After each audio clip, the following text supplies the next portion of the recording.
Hello there. You're watching World News Program on All 24 News Channel. I'm Karim Zachary, and these are tonight's top stories. 20 killed, including 5 journalists in a Zionist strike on Nasser Medical Complex. Hamas calls it a complex war crime, and the Palestinian Health Ministry sends out global SOS Protect Gaza now.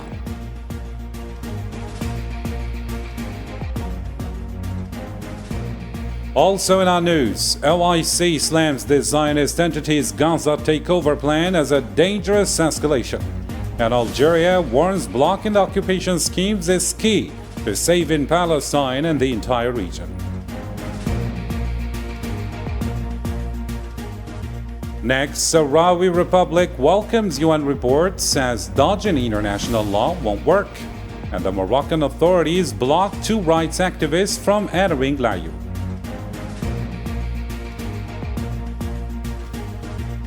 And later on, French government scrambles to avoid non-confidence vote by the opposition, and Bayrou admits if they lose the majority, the government could fall. All this and more shortly.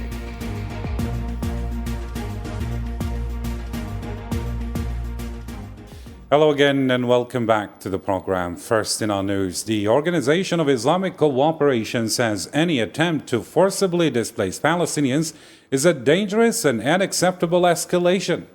In a statement from its foreign minister's extraordinary session, the OIC also warned countries against cooperating directly or indirectly with what it called Israeli displacement plans.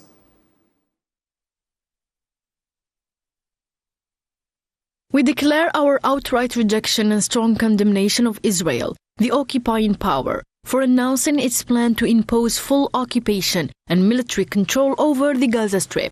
Any schemes aimed at displacing the Palestinian people under any pretext constitute a dangerous and unacceptable escalation and an attempt to entrench the unlawful occupation and impose a fait accompli by force. Such illegal measures threaten regional and international peace and security in blatant violation of international law, including international humanitarian law, human rights, relevant UN resolutions, as well as the advisory opinion and provisional measures ordered by the International Court of Justice. We further warn all states against cooperating directly or indirectly with Israeli displacement schemes, as any potential cooperation in this context would constitute a grave violation of the rules of international humanitarian law. In the same context, the Organization of Islamic Cooperation has praised Algeria's strong role at the UN Security Council in defending Islamic causes, particularly Palestine. In its final statement from an extraordinary ministerial session, the OIC urged its members on the Security Council to press for immediate action to stop Israel's attempts to impose full military control over Gaza. Algeria's Foreign Minister Ahmed Attaf, speaking at the meeting in Jeddah, called for blocking any plans to resubjugate Gaza or displace its people, stressing the need for clear arrangements for the post-war phase to reaffirm Gaza as an integral part of a future Palestinian state. فبقدر حرصنا أولاً على المساهمة في تحقيق To the extent of our commitment, first, to provide real support for an immediate and permanent ceasefire in Gaza, we must block plans that seek to return control of the sector to the occupation and displace its population.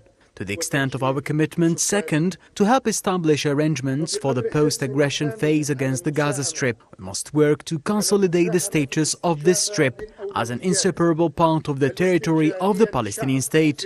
To the extent of our commitment, third and finally, to assist in addressing the urgent priorities of the Palestinian people, we must strive to forge the path toward a two-state solution and preserve the pillars of the creation of an independent, sovereign Palestinian state with Al-Quds as its capital, to keep alive the possibility of a just, lasting and final solution to the Palestinian-Israeli conflict.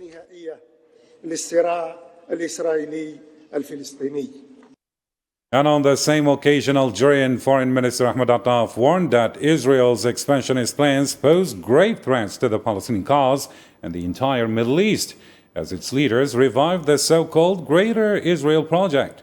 He urged the adoption of a united and effective stance to confront existential challenges and called on the international community to impose deterrent measures, including sanctions against the Zionist entity.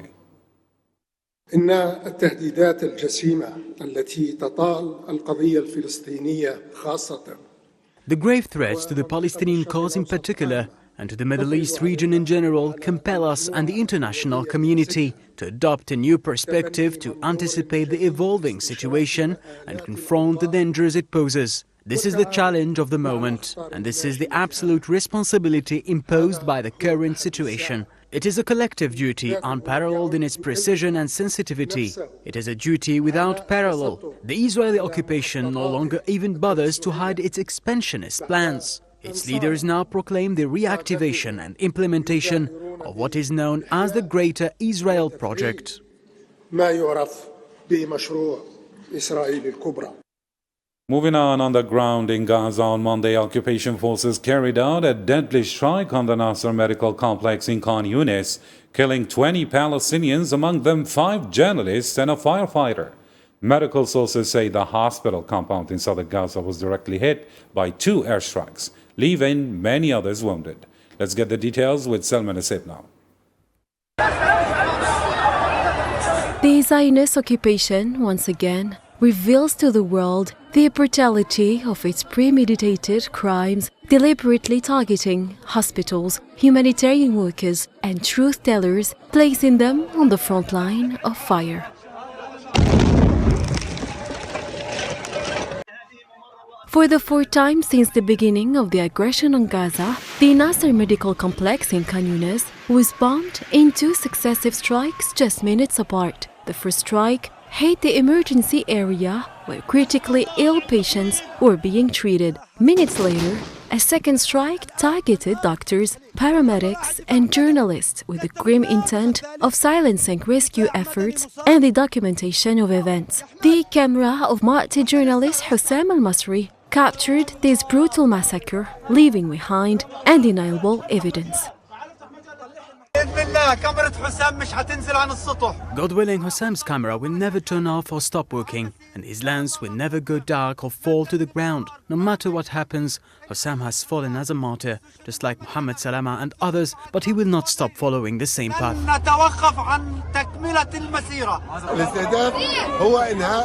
This attack aimed completely destroy the healthcare system. It was also an attempt to silence journalists, whose only crime is telling the truth to the world. Even civil defense members were targeted, their only crime being the rescue of those still alive beneath the rubble. Hussam al-Masri courageously documented the truth and paid with his life, along with his fellow journalists, medical staff, a firefighter, and patients, in an attack that killed more than 20 people. This war crime, carried out with total impunity, demands an urgent response from the international community. With 246 journalists martyred in Gaza, the high cost of revealing the truth and giving voice to those on the ground is tragically clear. In reaction, I'm saying, to this dire situation, Hamas has condemned Monday's strike on Nasser Hospital as a complex war crime. In a statement, the group said the killing of 4 journalists working with Arab and international outlets was a deliberate attempt to silence the press and block coverage of what it calls ongoing war crimes and ethnic cleansing in Gaza. The criminal bombing of Nasser Hospital in Khan Yunis, south of the Gaza Strip, constitutes a compound war crime. The brutal occupation continues its assault, committing massacres against defenseless civilians in the northern strip and Gaza City. The assassination of 4 journalists working with Arab and international media outlets is a war crime and a horrific massacre. By targeting journalists, the occupation seeks to silence the truth and prevent coverage of its war crimes and ethnic cleansing. The international community, the United Nations, and all concerned parties must take urgent action to stop the systematic genocide in Gaza. Leaders of Arab and Islamic nations bear a responsibility to pressure the U.S. administration and other countries supporting the occupation. Meanwhile, Gaza's health ministry has issued an urgent distress call after the deadly strike on Nasser Medical Hospital or Complex. In a statement, it urged the international community and humanitarian bodies to act immediately to protect medical staff in the Strip. The ministry warned that global silence and inaction amount to complicity, effectively giving the Zionist entity a green light to continue its attacks.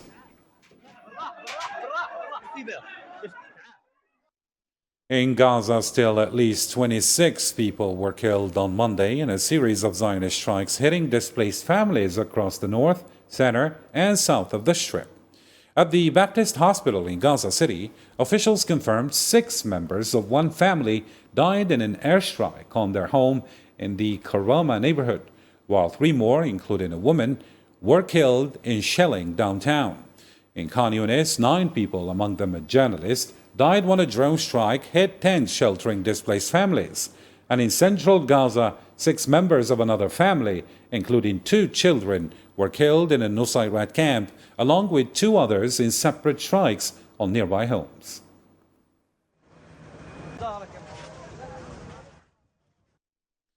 Health officials in Gaza say famine and malnutrition claimed the lives of 11 more people in just 24 hours, including 2 infants. The health ministry reports the overall toll has now climbed to 300 deaths, among them 117 children.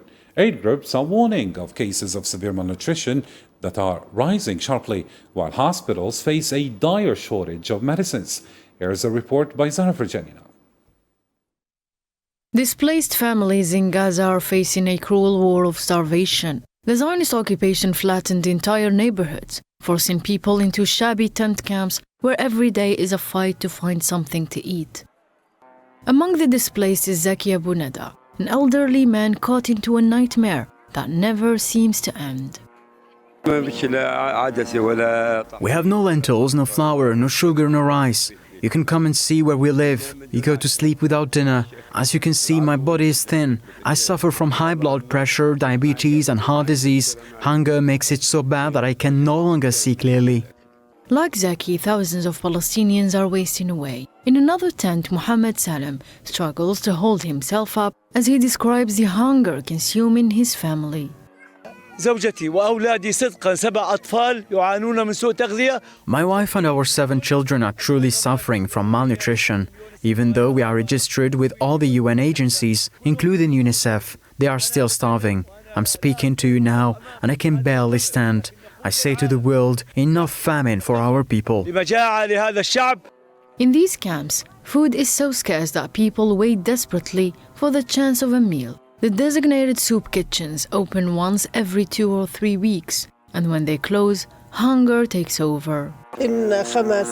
Since Ramadan 5 months ago, we've been living in extremely harsh conditions. My son is injured by shrapnel in the head and cannot work, and we have no source of income. We rely on the soup kitchen for food when it opens once in 2 to 3 weeks. If it stops, we will die of hunger. Nobody knows how we suffer. Our life is unbearably difficult. The Zionist closure of Gaza's crossings has made the dire situation catastrophic. Wherever little food trickles in is too expensive for families who've lost everything. The crossing has been closed for 5 months, and whatever they allow to come through is scarce and extremely expensive, so we cannot buy it. I myself can't afford to feed my children and grandchildren. The entire camp is already living in famine. According to the latest UN assessment, more than 500,000 people in Gaza are already in famine conditions. It's not just hunger, it's a deliberate cruelty where starvation itself has become a weapon of war. And elsewhere in the Middle East, in Lebanon to be precise, the health ministry says 1 person was killed on Monday when a Zionist drone struck a vehicle in the southern Bint Jbeil district. The ministry's emergency center confirmed the attack, saying the strike directly targeted the car.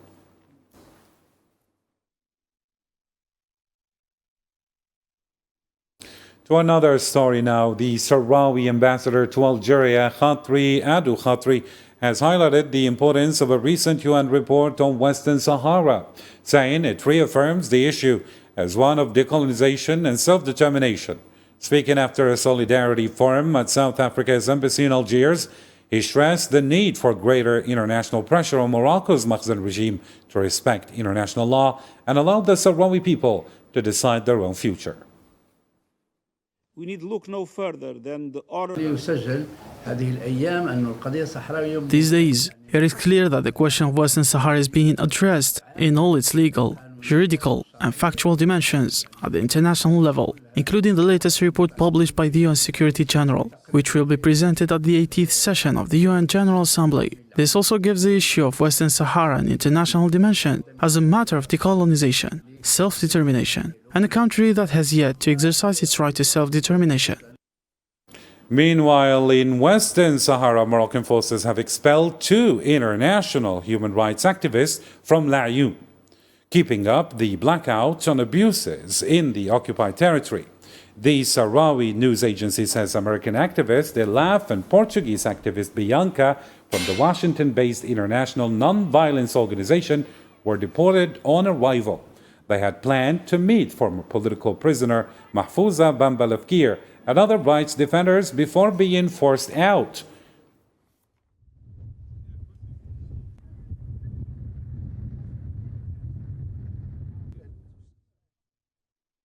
Elsewhere in Africa, but this time in Sudan, UNICEF is warning that more than 640,000 children under 5 are at risk of famine and disease in North Darfur, where cholera is spreading fast. The agency says nearly 2,200 cases and 80 deaths were recorded across Darfur by the end of July. UNICEF is calling for urgent action, stressing that vulnerable children in need of food and care cannot wait another day.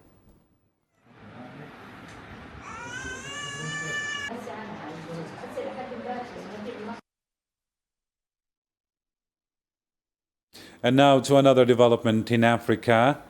In Uganda's capital, Kampala, among the people, young ones are being trained to grow food in small spaces. The project launched last February, is aiming to be part of a local initiative to fight youth unemployment and tackle food insecurity with innovative farming techniques, I'm saying.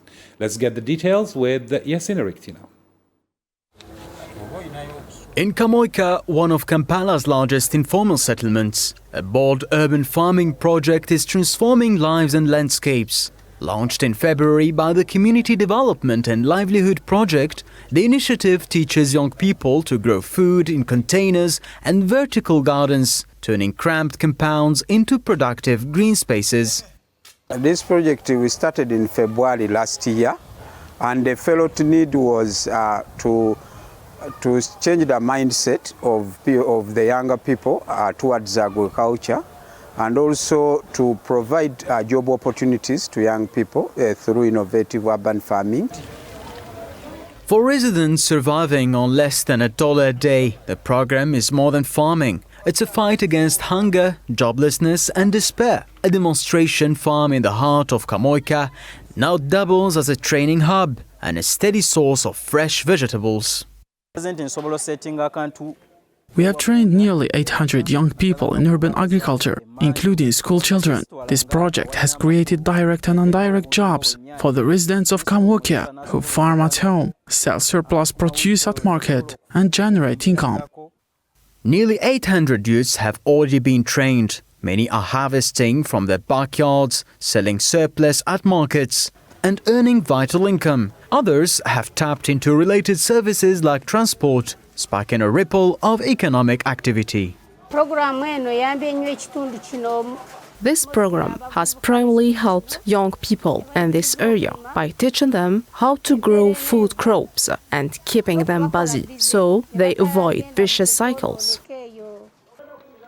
Locals say the project is also steering young people away from crime and drugs, offering hope instead of hardship.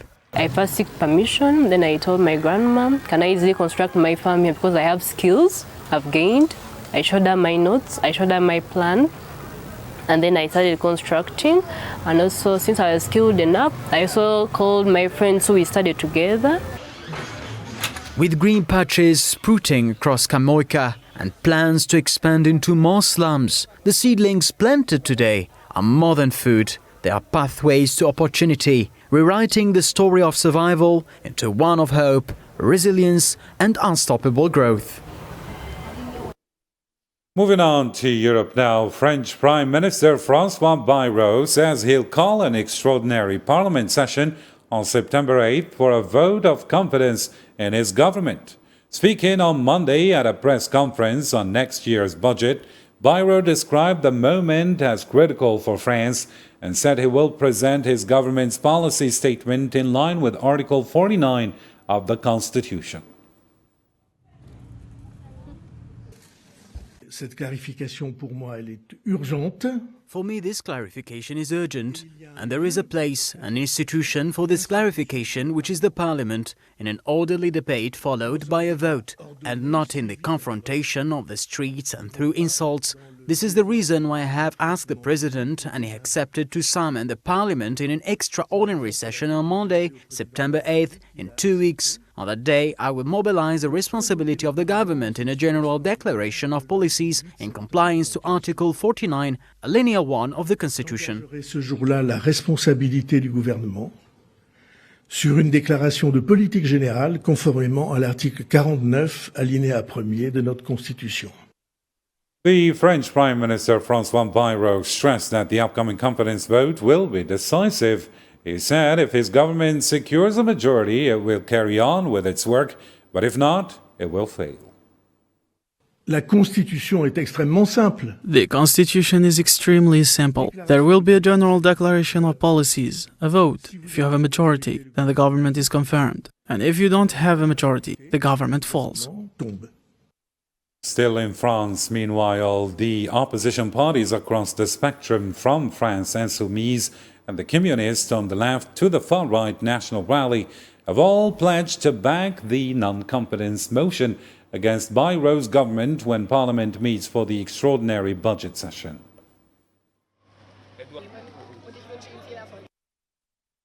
A week after our call for an extraordinary session, the Prime Minister announced a confidence vote on September 8th.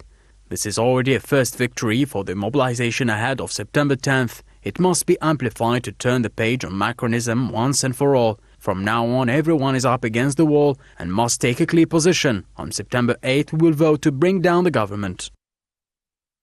We will do everything possible to stop this budget that is devastating for workers and for the country. On September 8th, we must bring down this government.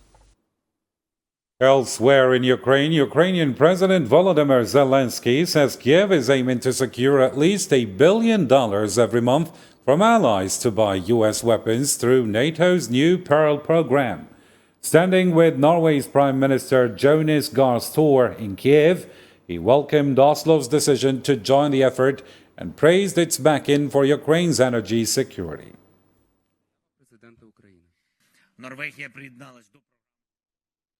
Ukrainian President Volodymyr Zelensky also revealed plans to meet U.S. envoy Keith Kellogg to prepare for possible talks with Vladimir Putin, with more U.S.-Ukrainian meetings expected later this week. Earlier, speaking on Ukraine's Independence Day, Zelensky stressed that presidential-level talks are the best path to progress, adding that Kiev is working with partners to press Moscow toward peace. And speaking of partners, German Vice Chancellor and Finance Minister Lars Klingbeil, speaking in Kiev on Monday, said Berlin will join European partners in working on security guarantees for Ukraine. He noted the talks are still at an early stage and should be guided by Kiev, stressing that the key is strengthening Ukraine's army and ramping up domestic arms production. And finally, it's time to catch up on more stories and the news in brief with Sofian Kenturi now.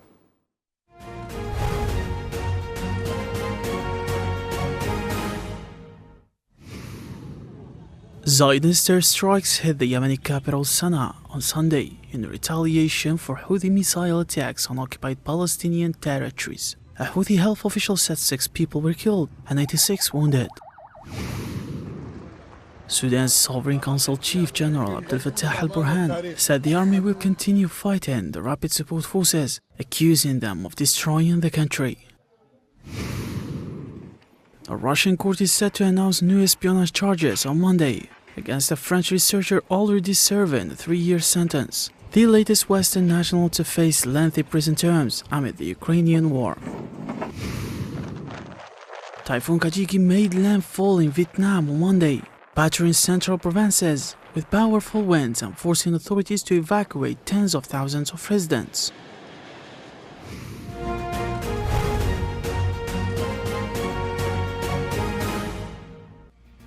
And with this, our nightly news program comes to a close. For more updates, you can always check our social media platforms as well as our website. Thank you for watching and take care for now.